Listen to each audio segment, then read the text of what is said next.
عليكم ورحمة الله وبركاته، ازيكم عاملين ايه؟ يا رب تكونوا بخير. وخلينا كده نشوف النهارده ازاي مع بعض نقدر بناء على التاج زي ما احنا شفنا في الفيديو اللي فات، ازاي ان احنا نقدر نعمل اوتوميشن رولز تخلي لي يبقى في ريفرنس بيتجنريت اوتوماتيك لكل كونتاكت انا بنشئه. حلو. طيب، احنا خلينا الفيلد بتاع الكاستمر او التاج يبقى مانداتري. طيب انا اخلي بقى عايز يبقى عندي لما يبقى عندي في فيندور ينشئ لي كود غير كود حرف السي ده، او كود يبدا او ريفرنس يبدا بحاجه غير حرف السي، يبدا مثلا بحرف الفي. يبقى لما انشئ كونتاكت وهو كاستمر ياخد حرف السي، ولما انشئ كونتاكت هو فيندور ياخد حرف الفي. تمام. طيب انا في الحاله دي علشان اعمل الحركه دي اعملها ازاي؟ هروح على سيكونس تاني، هروح على سيكونس وانشئ سيكونس جديده بنفس التفاصيل اللي احنا انشأناها في السيكونس اللي قبل كده. اقول له انشأ لي سيكونس جديد، واقول له مثلا ده فيندور ريفرنس، واقول له والله هنا مثلا فيندور دوت ريف. اوكي، ريفرنس. تمام. طيب وهي هحتاج ان انا يبقى في هنا بريفكس اللي هو حرف البي. طبعا الحاجات اللي تحت دي بتعبر عن ايه، دي امثله للحاجات اللي انا بحتاجها لو انا عاوز البريفكس ده اعرف مثلا كل الناس دي اتنشأت في يوم كام، او في انهي سنه، او انهي تفاصيل، في انهي دقيقه او انهي ثانيه. برضه ده بستخدمه عادي، اقول له مثلا هاخد ده كده، ده بيعبر لي عن اليوم اللي في السنه. تمام. ده بيعبر على الويك رقم كام اللي في السنه. ده بيعبر عن اليوم اللي في الاسبوع رقم كام، او اسبوع ايه، او يوم ايه. طب انا عاوز مثلا في يوم كام، لو قلت له يوم ايه، او مثلا في الشهر. خلينا ناخد الشهر.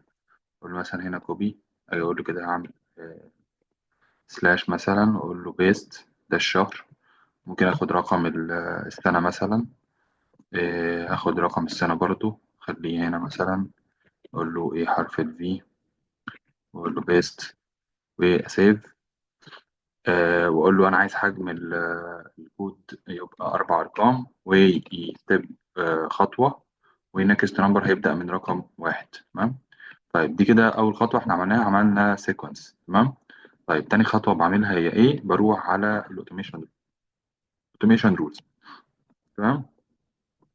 طبعا بروح أجيبها من التكنيكال، عارفين بقى احنا شفناها في أول فيديو. خلاص ببقى عارف الأوتوميشن رولز.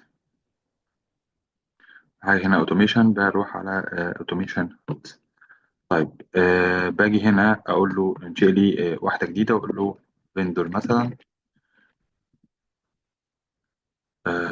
ريفرنس. تمام. بقول له طيب ده في موديل ايه، اقول له في موديل كونتاكت او الريس بارتنر حسب ما انا فاتح التفاصيل بتاعتي.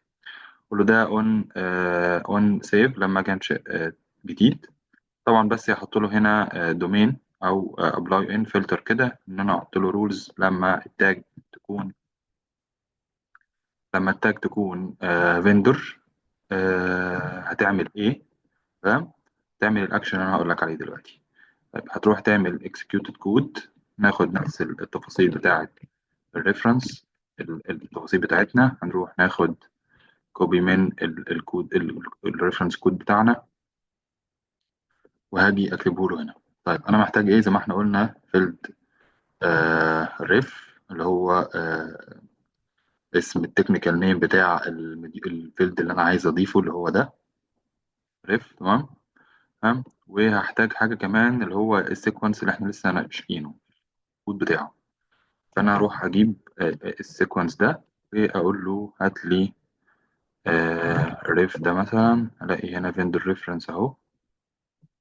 هاخد ده كده السيكونس كود، وهاخده احطه له في النكست باي كود عشان يبدا بيه لما يروح يشوف انهي سيكونس هيشتغل عشان ابدا بيه.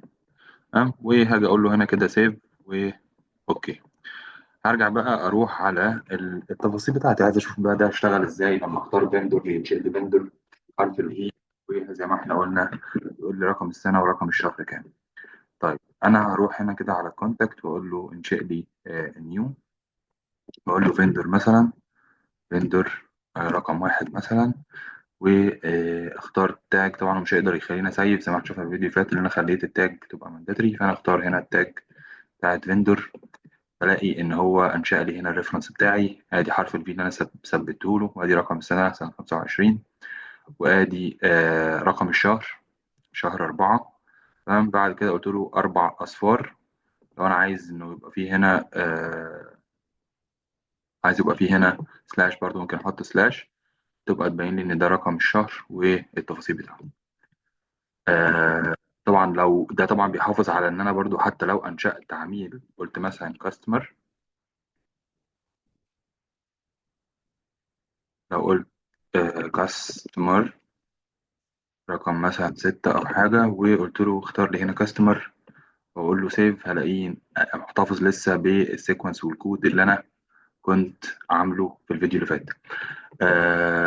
وبرضو لو أنشأت آه فيندور تاني مثلا رقم 3 أو حاجة، وجيت قلت له هنا هات لي التاج بتاعة الفيندور، قلت له سيف، هلاقيه برضو بيعمل لي إيه محتفظ خد رقم 2 أهو. تمام. فأنا كده قدرت إن أنا أستفاد بإن أنا لما أنشئ عميل او انشئ مورد، كل واحده منهم حسب التاج اللي انا اخترتها تنشئ لي كود مختلف بناء على التاج اللي انا حطيته. فده كده كان الفيديو بتاعنا النهارده، يا رب يكون مفيد لكم جدا، واشكركم جدا على المتابعه، وشكرا.